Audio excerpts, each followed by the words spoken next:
परिचय। बच्चों, हमने पौधों के बारे में बहुत सारी बातें जान ली हैं। अब हम पौधों में श्वसन के बारे में सीखेंगे। श्वसन वृद्धि, प्रजनन एवं जीवन की अन्य गतिविधियों हेतु ऊर्जा उत्पन्न करने के लिए शर्करा दहन की एक प्रक्रिया है। यदि ऑक्सीजन उपस्थित है तो ये ऑक्सी श्वसन कहलाता है। यदि ऑक्सीजन उपस्थित नहीं है तो ये अनाक्सी श्वसन कहलाता है। और किण्वन में ग्लाइकोलिसिस के विखंडित उत्पाद का उपयोग किया जाता है। लैक्टिक अम्ल किण्वन में लैक्टिक अम्ल बनता है, जबकि एल्कोहल किण्वन में एथेनॉल बनता है। इसलिए इस पूरे मॉड्यूल में हम पौधों में श्वसन के बारे में जानेंगे।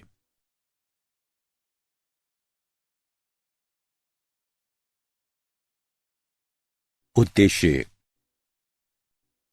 इस पाठ के अंत में आप निम्न करने में सक्षम हो जाएंगे: पौधों की सांस लेने की प्रक्रिया की चर्चा करना, ग्लाइकोलिसिस की व्याख्या करना, किण्वन के बारे में जानना, ऑक्सी श्वसन की चर्चा करना, ट्राइकार्बोक्सिलिक अम्ल चक्र की व्याख्या करना, इलेक्ट्रॉन परिवहन तंत्र यानी ईटीएस और ऑक्सीकरणी फास्फोरिलीकरण की व्याख्या करना, श्वसनीय संतुलन शीट का विचार देना, श्वसनीय अनुपात को परिभाषित करना।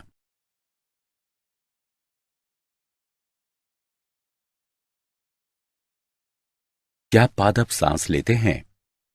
इस प्रश्न का कोई परोक्ष उत्तर नहीं है। पौधों में श्वसन ऑक्सीजन का उपयोग और कार्बन डाइऑक्साइड को मुक्त करना है। पौधे अपना भोजन बनाने के लिए भी कार्बन डाइऑक्साइड का उपयोग करते हैं और इस प्रक्रिया में ऑक्सीजन भी मुक्त करते हैं। ये प्रक्रिया प्रकाश संश्लेषण कहलाती है। पौधों में श्वसन के लिए कोई विशिष्ट अंग नहीं होते हैं, लेकिन इनमें रंध्र और वात रंध्र पाए जाते हैं। पौधों में श्वसन ऑक्सीजन का उपयोग है, जो ग्लूकोज के साथ जुड़कर कार्बन डाइऑक्साइड, जल और ऊर्जा उत्पन्न करती है। ग्लूकोज के दहन से कार्बन डाइऑक्साइड, जल और ऊर्जा प्राप्त होती है।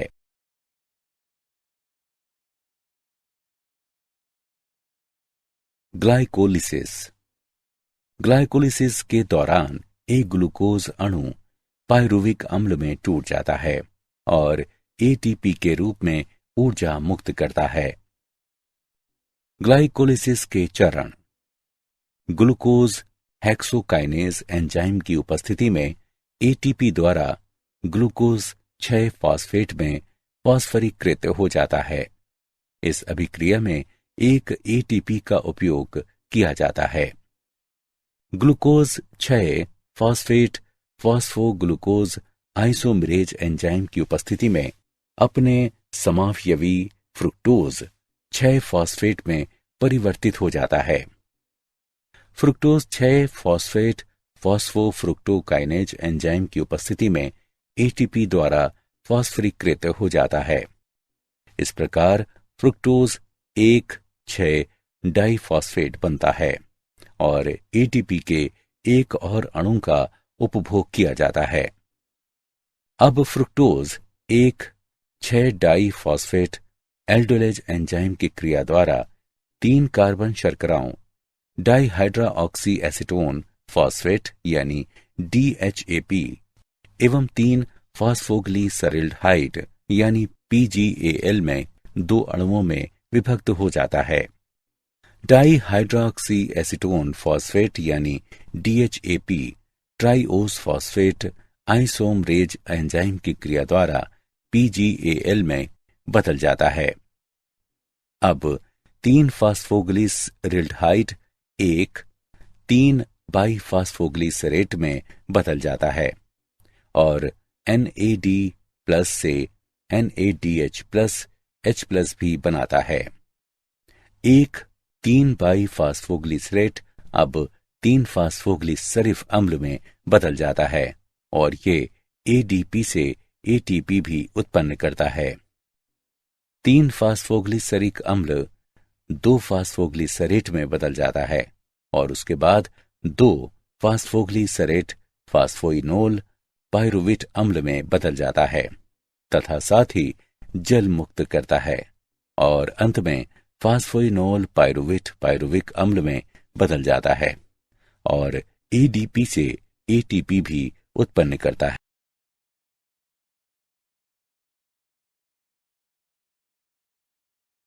किण्वन। किण्वन सूक्ष्म जीवों द्वारा कार्बनिक यौगिकों के अनाक्सी विखंडन की प्रक्रिया है। उदाहरण के लिए यीस्ट ऑक्सीजन की अनुपस्थिति में अनॉक्सी श्वसन कर सकता है। लैक्टिक अम्ल किण्वन में पायरुविक अम्ल लैक्टिक डिहाइड्रोजिनेज एंजाइम द्वारा लैक्टिक अम्ल में परिवर्तित हो जाता है। अपचयी कारक NADH प्लस H प्लस होता है जो NAD+ के लिए पुनः ऑक्सीकृत हो जाता है। एल्कोहल किण्वन में पायरुविक अम्ल एसीटैल्डिहाइड उत्पन्न करने के लिए कार्बन डाइऑक्साइड का एक अणु मुक्त करता है। उसके बाद एसीटैल्डिहाइड NADH प्लस H+ को पुनः ऑक्सीकृत करता है और तब ये एथेनॉल में अपचित हो जाता है। पायरुविक अम्ल डीकार्बोक्सिलेज और एल्कोहल डिहाइड्रोजिनेज एंजाइम इन अभिक्रियाओं को उत्प्रेरित करता है।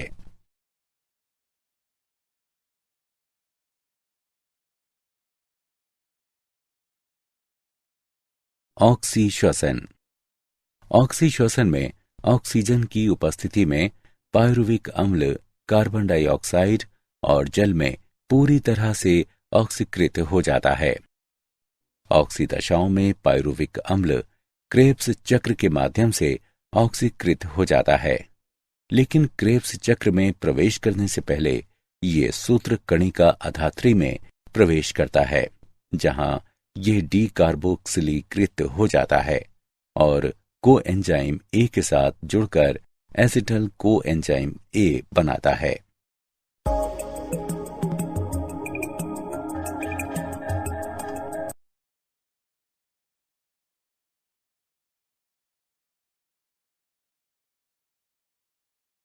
ट्राइकार्बोक्सिलिक अम्ल चक्र। ऑक्सीजन की उपस्थिति में सूत्र कणिका के भीतर संपन्न होने वाला श्वसन चक्र क्रेब्स चक्र या ट्राइकार्बोक्सिलिक अम्ल चक्र कहलाता है। क्रेब्स चक्र का प्रारंभ जल की उपस्थिति में सिट्रिक अम्ल बनाने के लिए ऑक्सेलो एसिटिक अम्ल सहित एसिटाइल COA के संघनन के साथ होता है।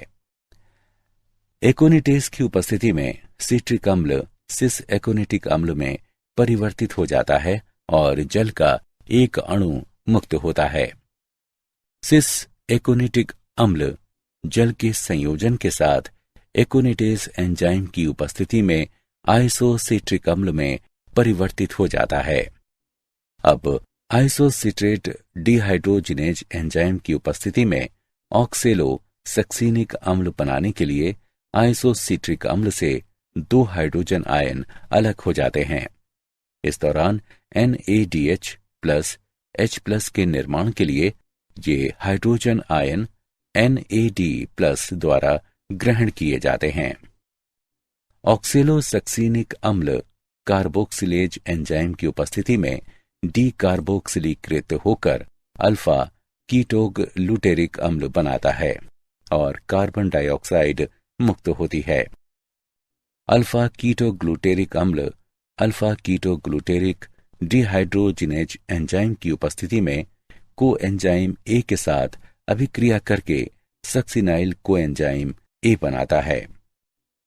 अभिक्रिया के दौरान कार्बन डाइऑक्साइड का एक अणु और हाइड्रोजन आयन का एक युग्म मुक्त होता है। NADH प्लस H+ बनाने के लिए हाइड्रोजन आयन NAD+ द्वारा मुक्त किए जाते हैं। अब सक्सिनाइल COA सक्सिनाइल थियोकाइनेज एंजाइम की उपस्थिति में सक्सिनिक अम्ल में परिवर्तित हो जाता है। अभिक्रिया के दौरान GTP से GTP निर्मित होता है। अब सक्सिनिक अम्ल सक्सिनिक डिहाइड्रोजिनेज एंजाइम की उपस्थिति में डिहाइड्रोजनकृत होकर फ्यूमेरिक अम्ल बनाता है और 2 हाइड्रोजन परमाणुओं को मुक्त करता है, जो FADH2 बनाने के लिए FAD द्वारा ग्रहण किए जाते हैं। एंजाइम फ्यूमरेज की क्रिया द्वारा फ्यूमेरिक अम्ल मैलिक अम्ल में परिवर्तित हो जाता है। मैलिक अम्ल NAD+ एवं मालेट डिहाइड्रोजिनेज एंजाइम की उपस्थिति में ऑक्सेलो एसिटिक अम्ल में ऑक्सीकृत हो जाता है। हाइड्रोजन परमाणु का मुक्त युग्म NAD+ से NADH+H+ बनाता है।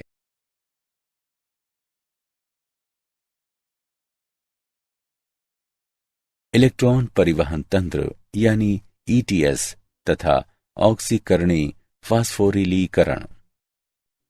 ग्लाइकोलिसिस और क्रेब्स चक्र के दौरान ग्लूकोज ऑक्सीकृत हो जाता है और कोएंजाइम NAD+ एवं FAD NADH+H+ और FADH2 में अपचित हो जाते हैं। सूत्र कणिका में NADH+H+ से उत्पन्न इलेक्ट्रॉन वाहक प्रोटीन पर स्थानांतरित हो जाते हैं और उत्पन्न प्रोटॉन पूरी झिल्ली में स्थानांतरित हो जाते हैं। इलेक्ट्रॉन वाहक प्रोटीन द्वारा चयनित इलेक्ट्रॉन साइटोक्रोम से निकलकर इलेक्ट्रॉन परिवहन श्रृंखला में साइटोक्रोम की ओर स्थानांतरित होते हैं और ज्यादातर प्रोटॉन पूरी झिल्ली पर स्थानांतरित हो जाते हैं। अब इलेक्ट्रॉन साइटोक्रोम C द्वारा साइटोक्रोम C ऑक्सीडेज कॉम्प्लेक्स पर स्थानांतरित किए जाते हैं और साइटोक्रोम C ऑक्सीडेज कॉम्प्लेक्स प्रोटॉनों को भी झिल्ली के बाहर स्थानांतरित करता है।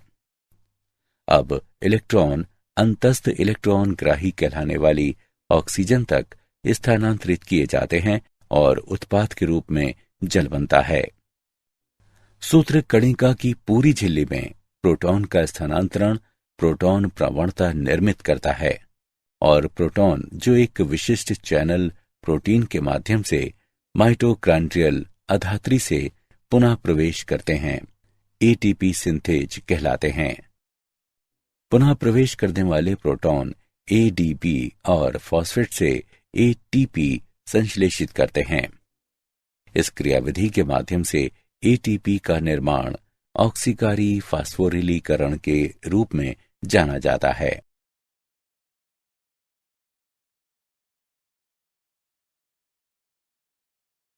श्वसनीय संतुलन शीट। श्वसनीय संतुलन शीट का उपयोग करके हम प्रत्येक ऑक्सीकृत ग्लूकोज अणु के लिए ATP के नेट लाभ की गणना कर सकते हैं। ATP के नेट लाभ की गणना करने के लिए अभिधारणाएं। पथ नीचे दिए गए रूप में क्रमानुसार व्यवस्थित है। ग्लाइकोलिसिस TCA चक्र और इलेक्ट्रॉन परिवहन प्रणाली। ग्लाइकोलिसिस के दौरान संश्लेषित NADH सूत्र कणिका में प्रवेश करता है, जिसका ऑक्सीकारी फास्फोरिलीकरण में उपयोग किया जाता है। ग्लूकोज के अतिरिक्त पथ में कोई अन्य यौगिक प्रवेश नहीं करता है। मध्यवर्ती पथ में किसी अन्य यौगिक को संश्लेषित नहीं करते हैं। ग्लूकोज के एक अणु के ऑक्सीश्वसन के दौरान 36 ATPase का नेट लाभ हो सकता है। Glucose plus 6 ATP plus 36 ADP plus 36 PI से 6 CO2 plus 42 H2O plus 36 ATP प्राप्त होते हैं।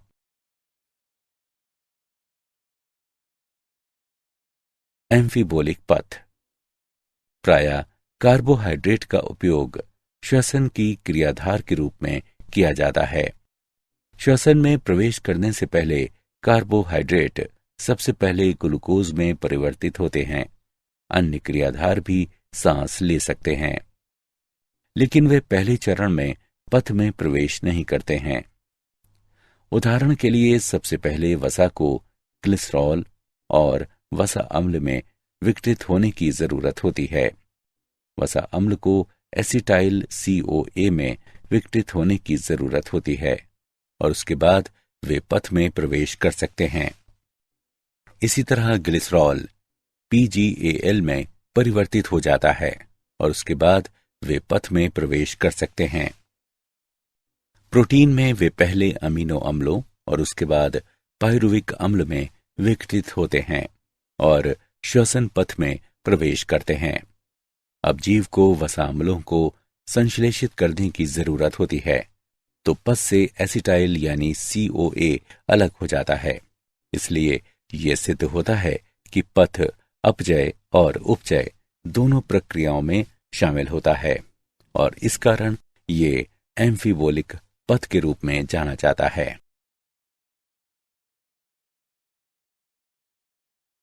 श्वसनीय अनुपात। ऑक्सी श्वसन में ऑक्सीजन का उपभोग किया जाता है और कार्बन डाइऑक्साइड बाहर मुक्त की जाती है। ऑक्सी श्वसन में मुक्त की गई कार्बन डाइऑक्साइड और उपभोग की गई ऑक्सीजन का अनुपात श्वसनीय अनुपात कहलाता है। RQ बराबर मुक्त हुई CO2 का आयतन बटे उपयोग की गई ऑक्सीजन का आयतन। श्वसनीय अनुपात का मान श्वसनीय क्रियाधार पर निर्भर करता है।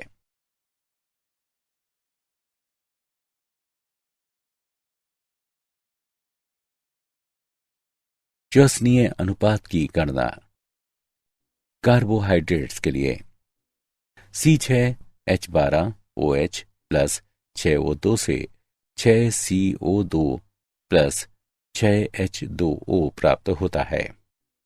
श्वसनीय अनुपात की निम्नानुसार गणना की जा सकती है। 6CO2 बटे 6O2 बराबर 1.0। वसा के लिए 2C57H110O6 प्लस 163O2 से 114 CO2 प्लस 11H2O प्राप्त होता है। श्वसनीय अनुपात 114 CO2 बटे 163O2 बराबर 0.7। प्रोटीन के लिए श्वसनीय अनुपात का मान 0.9 होता है।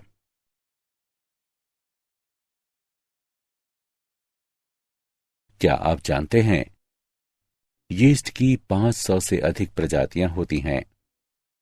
यीस्ट बियर में स्वाद एवं सुगंध मिश्रित करने के लिए जिम्मेदार होता है। यीस्ट वंश सैकरोमाइसीस का सदस्य है, जिसका अत्यधिक वाणिज्यिक महत्व होता है क्योंकि ये बियर, वाइन आदि बनाने के लिए जरूरी होते हैं।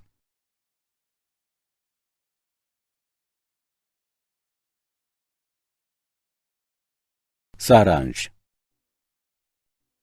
आइए हमने जो कुछ सीखा है उसे संक्षेप में दोहराएं।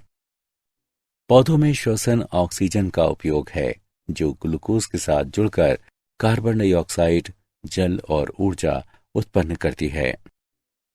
ग्लाइकोलिसिस के दौरान एक ग्लूकोज अणु पायरुविक अम्ल में टूट जाता है और एटीपी के रूप में ऊर्जा मुक्त करता है। किण्वन सूक्ष्म जीवों द्वारा कार्बनिक यौगिकों के अनाक्सी विखंडन की प्रक्रिया है। ऑक्सीश्वसन में ऑक्सीजन की उपस्थिति में पायरुविक अम्ल कार्बन डाइऑक्साइड और जल में पूरी तरह से ऑक्सीकृत हो जाता है। ट्राई कार्बोक्सिलिक अम्ल चक्र ऑक्सीजन की उपस्थिति में सूत्र कणिका के भीतर संपन्न होने वाला श्वसन चक्र है और ये क्रेब्स चक्र भी कहलाता है।